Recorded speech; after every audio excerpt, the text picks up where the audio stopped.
ఇన్నాళ్ళు నీ మాటల్ని బట్టి ఆవిడొక దేవతగా ఊహించుకున్నాను. నా ఫ్రెండ్కి తగిన పార్ట్నర్గా ఆవిడ ఎలా ఉంటుందో చూడాలని చాలాసార్లు అనుకున్నాను. బట్ నౌ ఇప్పుడు చూడాలనిపిస్తోంది. చూడటం మాత్రమే కాదు, మీరు నా ఫ్రెండ్ పట్ల ఇలా చేయటం అన్యాయం, మోసం, ద్రోహం అని తిట్టాలనిపిస్తోంది. మోహన్, నేను ఆవిడతో మాట్లాడతాను. ఏం మాట్లాడతావు బాస్? ఏమ్మా, నీ హస్బెండ్ని కాదని ఇంకెవరితోనూ తిరుగుతున్నావట కదా అని అడుగుతావా? అలా తిరగడం ద్రోహం చేయడం కాదా, మోసం చేయడం కాదా అని నిలదీస్తావా? ఒకవేళ నా ఫ్రెండ్గా నా మంచి కోరి నువ్వు అడిగినా తను కేర్లెస్గా నా ఇష్టం అంటే ఏం చేస్తావు? ఆడది తప్పు చేయాలని అనుకునే కూడదు. ఆ తర్వాత జరిగేదేంటో ఊహకందని విషయం ఏమీ కాదు. చేస్తే మర్డర్, లేకపోతే డైవర్స్, అంతే. మోహన్, నీ లైఫ్ ఇలాంటి టర్న్ తీసుకుంటుందని నేనెప్పుడూ అనుకోలేదు. I'm sorry. God is merciless. ఆ దేవుడు నిజంగా దయలేనివాడు. మన ఫ్రెండ్షిప్ మొదలై 2 months అయింది. నా భార్యతో లైఫ్ మొదలై 2 years అయింది. నువ్వు చూపిస్తున్న అభిమానం, స్నేహం, జాలి 1% కూడా నేను నా భార్య దగ్గర పొందలేకపోతున్నానంటే నా అంత దురదృష్టవంతుడు ఈ ప్రపంచంలోనే ఉండడు. నా భార్య నాది కాదు అని తెలిసాక కూడా నేను బతికే ఉన్నందుకు సిగ్గుపడుతున్నాను. ఆ దేవుడు నన్ను ఎందుకు తిరిగి రప్పించాడా అని బాధపడుతున్నాను. You are right. God is merciless. ఆ దేవుడు నిజంగానే దయలేనివాడు. నిజంగానే దయలేనివాడు.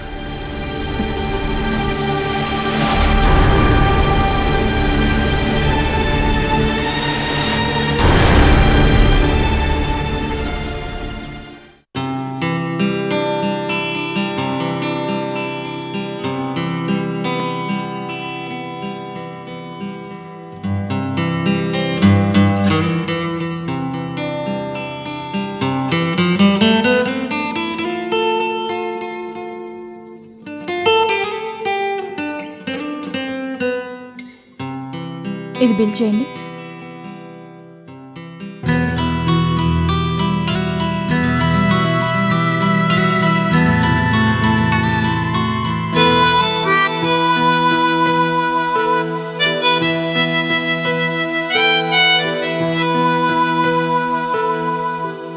₹1,989.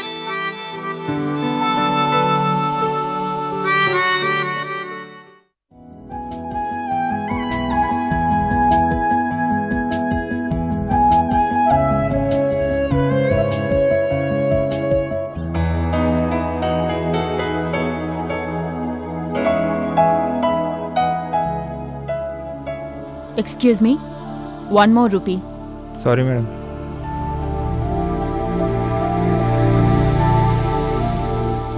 థ్యాంక్స్.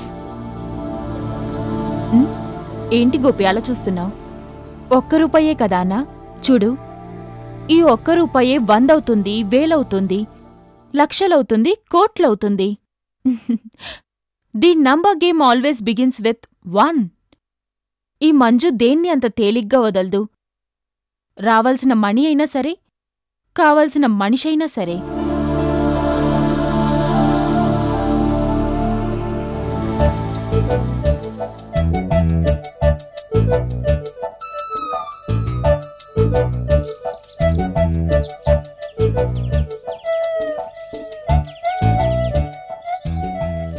అమ్మా, ధర్మం చేయండి అమ్మా. చిచి, దూరంగా జరుగు, డర్టీ బెగర్స్. గోపి, నువ్వు త్వరగా కార్ తీసుకురా. అమ్మా, ధర్మం చేయండి అమ్మా, పుణ్యం ఉంటుందమ్మా. కనికరించండి అమ్మా. Shut up. చిచి, దానం చెయ్యాలా? తినడానికి తిండి లేదు కానీ కడుపులు మాత్రం రెడీ. చిచి, ఐ హేట్ దిస్ పీపుల్. ఇలాంటి బెగర్స్ వల్ల ఇండియా మొత్తం డర్టీగా తయారైపోయింది. గోపి, కమాన్.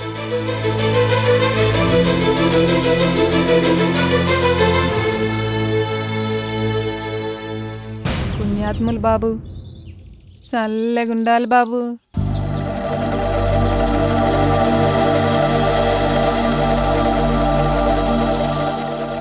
ఏంటి సెంటిమెంటా? అలాంటిది. పాపం కడుపుతోంది కదా. ఛీ, పాపం కడుపుతో ఉంది కాదు, పాపం చేస్తేనే కడుపుతో ఉంది. చండాలంగా డర్టీ పీపుల్. మంజు, పేదరికం అంటే నీకు భయమా అసహ్యమా? రెండు. ఇలాంటి వాళ్ళ గాలి సోకితేనే రోగాలు అంటుకుంటాయని భయం. పని పాట లేని పందుల్లా దొర్లి కడుపులు తెచ్చుకునే దరిద్రుల్ని చూసి నాకు అసహ్యం.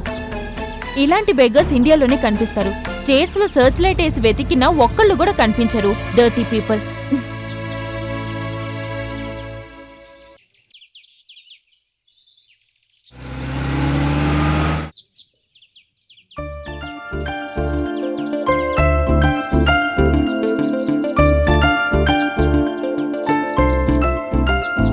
టెడ్డీ, జడేస్తుంటే కదిలితే ఎలా?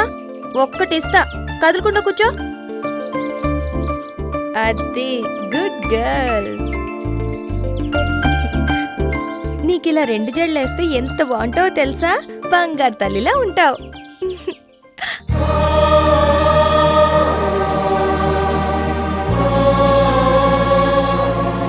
చూడు సత్యం, మీ చెల్లెల్ని చూస్తానన్నావుగా, చూడు. ఏంటి బాబు, ఏంటిది? నేను చూస్తున్నది హారికమ్మనేనా? ఒకప్పుడు నన్ను అన్నయ్య అని పిలిచి ప్రేమని అభిమానాన్ని చూపించిన హారికమ్మనేనా? ఏంటి బాబు ఇది? ఏంటంటే ఏం చెప్పను, నా తలరాత అంతే. నా మాట వినవా? సరే, నువ్వు నా మాట వింటే నేను నీ మాట వింటాను, సరేనా? చివరికి ఇలా అయిందా బాబు హారికమ్మ గతి? మన లోకంలో లేకుండా, మనుషుల్ని గుర్తుపట్టకుండా ఎందుకు ఇలా జరిగింది బాబు? తోడబుట్టిన నా చెల్లెలు రాధ ఎక్కడికి వెళ్ళిపోయిందో తెలీదు. రక్తం పంచుకోకపోయినా ఆప్యాయంగా అన్నయ్య అని పిలిచే ఈ చెల్లెలు ఇలా ఈ మెంటల్ హాస్పిటల్లో. ఏంటి బాబు ఇదంతా? చెప్పానుగా సత్యం, తలరాత, కర్మ, పేరేదైతేనే అనుభవించక తప్పదు. కాదు బాబు, ఇది తలరాత కాదు. నా రాధే గనక హారికమ్మకు తోడుగా ఉండుంటే ఇలా జరిగేదే కాదు. అసలు దీనికంతటికీ కారణం ఆ దుర్మార్గుడు, రాధ జీవితంలో నిప్పులు పోసిన ఆ రాక్షసుడు. ఇలాంటి కష్టం నష్టం అలాంటి పాపిస్తోడికి కలగాలి, కానీ మీలాంటి వాడికి కాదు బాబు, కానే కాదు. ఎవరు పుణ్యాత్ములో ఎవరు పాపాత్ములో ఆ భగవంతుడు ఎప్పటికప్పుడు పద్దు రాసే ఉంచుతాడు. పై జన్మ దాకా కూడా కాదు, ఈ జన్మలోనే తప్పకుండా ప్రతిఫలం అనుభవించేలా చేస్తాడు. కిషోర్ బాబు, హారికమ్మ ఇంకా ఇక్కడ ఎన్నాళ్ళు ఉండాలి? ఏమో సత్యం, అది కూడా ఆ దేవుడే చెప్పాలి. ఏ ఇక్కడేం చేస్తున్నా? లోపలికి పదా. నేను రాను. పదా, టైం అయింది. నేను రాను. ఇలా రండి. నేను రాను, చెప్పాను కదా. లోపలికి అలా తీసుకెళ్ళి. చేయకుండా పదా. నేను నడు, రాను. చెప్తే నీకు కదా. నేను పదా, రాను. నీకే చెప్పేది. నన్ను వదులు. చెప్పాను కదా రానని. కిషోర్ బాబు, హారికమ్మని వాళ్ళు వాళ్ళ డ్యూటీ చేస్తున్నారు. మనవాళ్ళు మనకు అపురూపం, కానీ రోజు ఇలాంటి కేసుల్ని చూసే వాళ్ళకి ఇదంతా రొటీన్, జస్ట్ దినచర్యలో ఒక భాగం మాత్రమే. అలా చేయకుండా నన్ను పదా. వదులు. నేను రానని చెప్పాను కదా. వదలరా, నన్ను వదులు. నీకే చెప్తాను, వదులు. సారీరా, ఇవాళ రావడం కుదరదు. ఎందుక? పొద్దున్నే ఓ ఫ్రెండ్ కూతురు మ్యారేజ్కి నిజామాబాద్ వెళ్ళి ఇదిగో ఇప్పుడే వచ్చాను. ఓకే, మనం రేపు కలుద్దాం. బాయ్.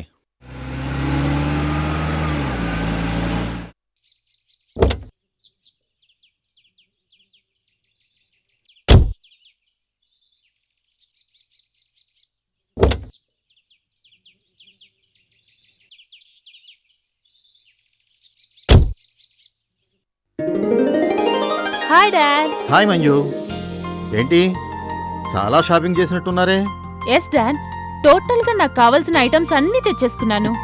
సరే, ఆఫీస్ అవర్స్లో షాపింగ్కి గోపిని ఎలా ఒప్పించావు? నాకు తెలిసి ఓ పట్టాను ఒప్పుకోడే. ఒప్పుకునేలా చేశాను డాడీ, చిన్న ప్రాక్టికల్ జోక్తో. ప్రాక్టికల్ జోకా? యా, మర్యాదగా ఫోన్ చేసి కంపెనీ ఇవ్వండి సార్ అన్నాను. వింటేనేగా, పెద్ద మేనేజర్ కదా, ఫోర్స్ కొట్టాడు. సరిగ్గా 10 మినిట్స్ తర్వాత మన పనోడు రామయ్య ఉన్నాడే వాడి గొంతుని ఇమిటేట్ చేస్తూ మళ్ళీ ఫోన్ చేశాను. అయ్యగారికి సీరియస్ గా ఉంది, అర్జెంటుగా రండి బాబు అన్నానంతే. 15 minutes లో రయ్యమని పరిగెత్తుకునొచ్చాడు.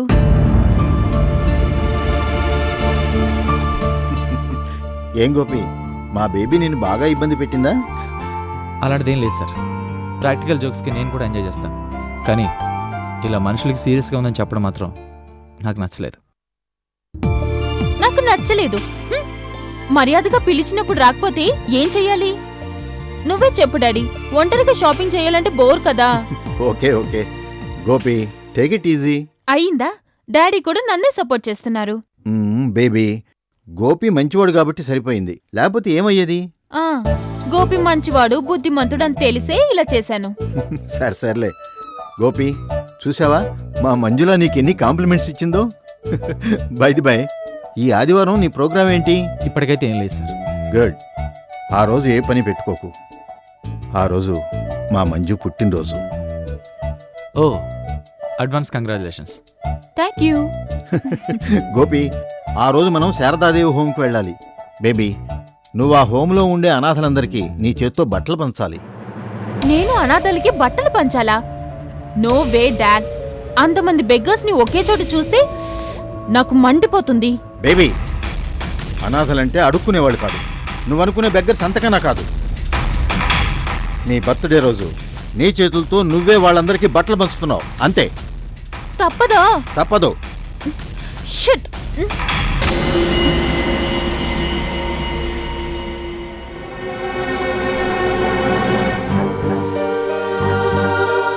సారీ గోపి, తల్లి లేని పిల్లకదాని కాస్త గారాభంగా పెంచాను.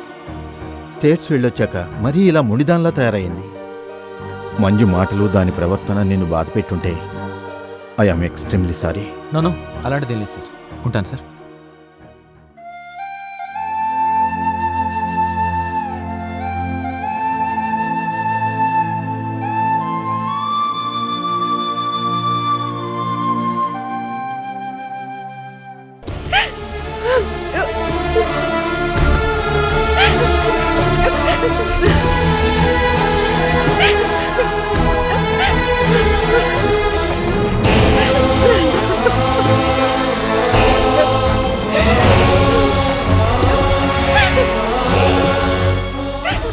సంధ్య, ప్లీజ్ కంట్రోల్ యువర్ సెల్ఫ్. ఇప్పటిదాకా నేను కంట్రోల్ చేసుకుంటూనే ఉన్నాను. మీ ఫ్రెండ్ నన్ను ప్రతి క్షణం అవమానించి నరకాన్ని చూపిస్తున్నా ఈటల్లాంటి మాటలతో నా గుండెకి గాయం చేస్తున్నా. నన్ను నేను కంట్రోల్ చేసుకుంటూనే ఉన్నాను. తను త్వరగా కోలుకోవాలని, తన ఆరోగ్యం పూర్తిగా బాగవ్వాలని ముక్కోటి దేవతలకి మొక్కుతూనే ఉన్నాను. కానీ ఎవ్వరూ నా మొర ఆలకించలేదు. ఎవ్వరూ. ఇక నా వల్ల కాదు. సంధ్య, అసలు వాడికి నీ మీద అనుమానం ఎందుకు వచ్చింది? ఎందుకంటే ఏం చెప్పను. అక్కడ ఒక రకం మేకప్, ఇక్కడ మరో రకం మేకప్. ఎంత జాగ్రత్తగా ఉన్నా ఏదో పొరపాటు జరిగి తీరుతూనే ఉంది.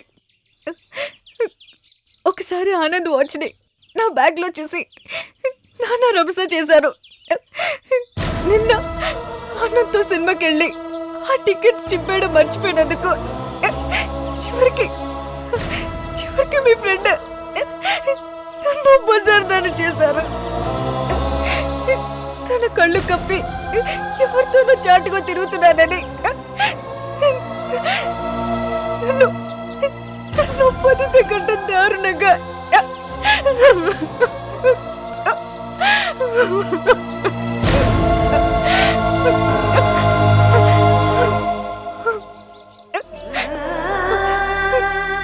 మాధవ్ గారు, మీరే చెప్పండి, అసలు నేను చేసిన పాపం ఏంటి? నాకెందుకు శిక్ష? చెప్పండి, మీరే చెప్పండి. సంధ్య, మోహన్ ఇంతగా దిగజారిపోతాడని నేను కల్లో కూడా అనుకోలేదు. ఛ, మోహన్ సంగతి సరే, ఆనంద్కి నీ విషయంలో ఎలాంటి అనుమానం రాలేదు కదా? ఇప్పటిదాకా లేదు. ముందు ముందు ఏమవుతుందో తెలీదు. ఇద్దరు మగవాళ్ళ మధ్య ఈ బంతాటలో అలసిపోతున్నాను, ఓడిపోతున్నాను. సంధ్య, నువ్వు ఎలాంటి పరిస్థితుల్లో ఉన్నావో నాకు తెలుసు. ఎంతటి బాధని ఆవేదనని దిగమింగుకుంటున్నావో నేను ఊహించగలను. ఇంతకీ ఇప్పుడు ఏం చేద్దాం అనుకుంటున్నావు? మాధవ్ గారు, అందరూ కలిసి నా ప్రమేయం లేకుండానే నన్ను పావుగా మార్చేశారు. ఇప్పుడు నా శరీరం నాది కాదు, నా హృదయం నాది కాదు, నా జీవితమే నాది కాకుండా పోయింది. నాకు నేనే లేనిదానైనప్పుడు ఏం చెయ్యాలో నేను ఎలా నిర్ణయించుకుంటానో చెప్పండి. సంధ్య, పరిస్థితి ఇంతదాకా వచ్చాక నిన్నింకా ఈ నాటకాన్ని కంటిన్యూ చేయమని చెప్పలేను. అలాగని చూస్తూ చూస్తూ మోహన్ ప్రాణాలకి ప్రమాదం జరుగుతుంటే భరించనూ లేను. ఇప్పటిదాకా నువ్వు మా అందరి నిర్ణయం మేరకే నడుచుకున్నావు. But it is high time.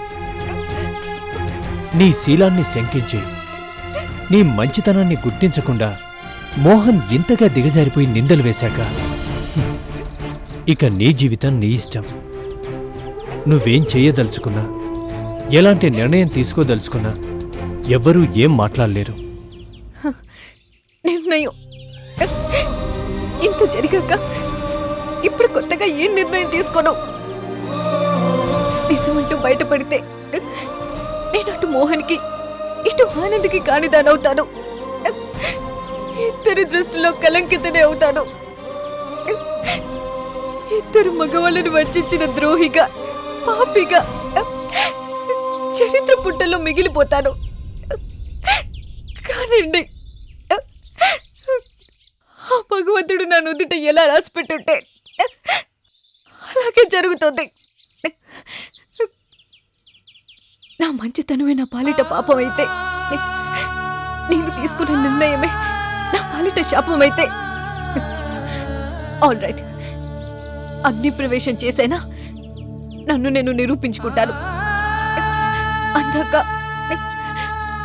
ఈ అగ్ని పరీక్షలో నన్ను నేనే కాల్చుకుంటూ నా బాధ్యతని నేనే నిర్వర్తిస్తాను. ఎవరికి అన్యాయం చేయను. నాలో నేను దహించుకుపోయినా సరే.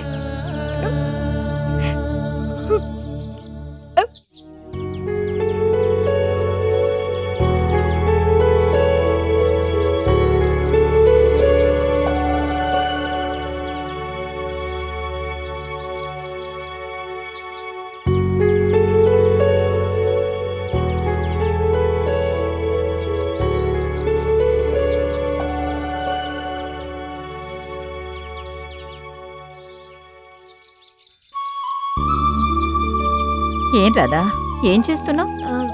చీర చిరిగిపోయింది మేడం, కుట్టుకుంటున్నాను. సర్లే, ఇవాళ ఎలాగూ కొత్త చీరలు పంచిపెడతారుగా. కొత్త చీరలు పంచిపెడతారా? ఎవరు మేడం? ఇంకెవరు, ఈ హోముని స్థాపించిన మహానుభావుడు ధర్మదాత శ్రీధర్రావు గారే. ఇవాళ వాళ్ళ అమ్మాయి పుట్టినరోజు, అందుకే అందరికీ చీరలు పంచిపెడతామని ముందే కబురు చేశారు. అదిగో వాళ్ళొచ్చినట్టున్నారు.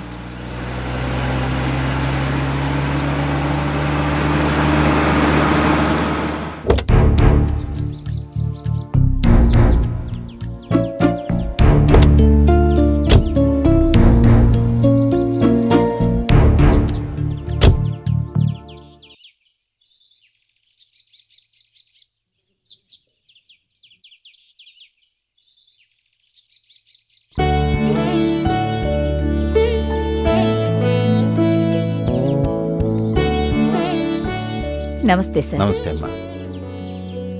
Happy birthday to you. Thanks. రండి సార్. పదండి.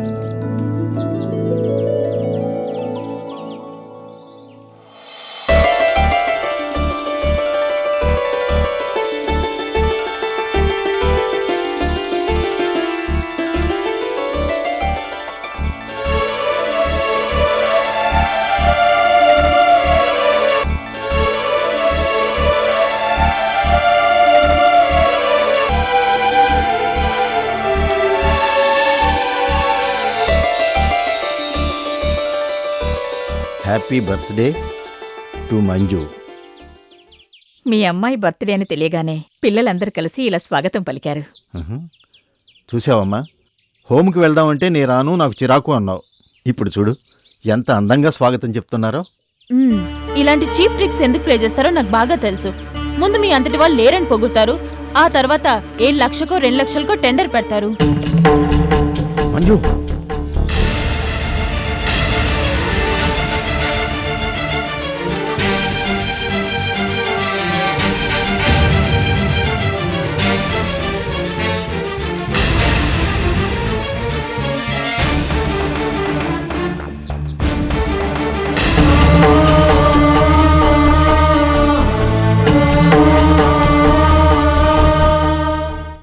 సంధ్య, నువ్వు అర్జెంటుగా మోహన్ భార్యతో మాట్లాడు. నేనా? ఎందుకు? ఎందుక? మిసెస్ మోహన్ తనని మోసం చేస్తోంది. చెప్పు సంధ్య, ఆ భర్త కట్టిన తాళి ఇంకా తన మెడలో ఉండగానే నీచాతి నీచంగా, అసహ్యంగా అడల్టరీకి పాల్పడే ఆడదాన్ని ఏమంటారు? బజారుది అనరా?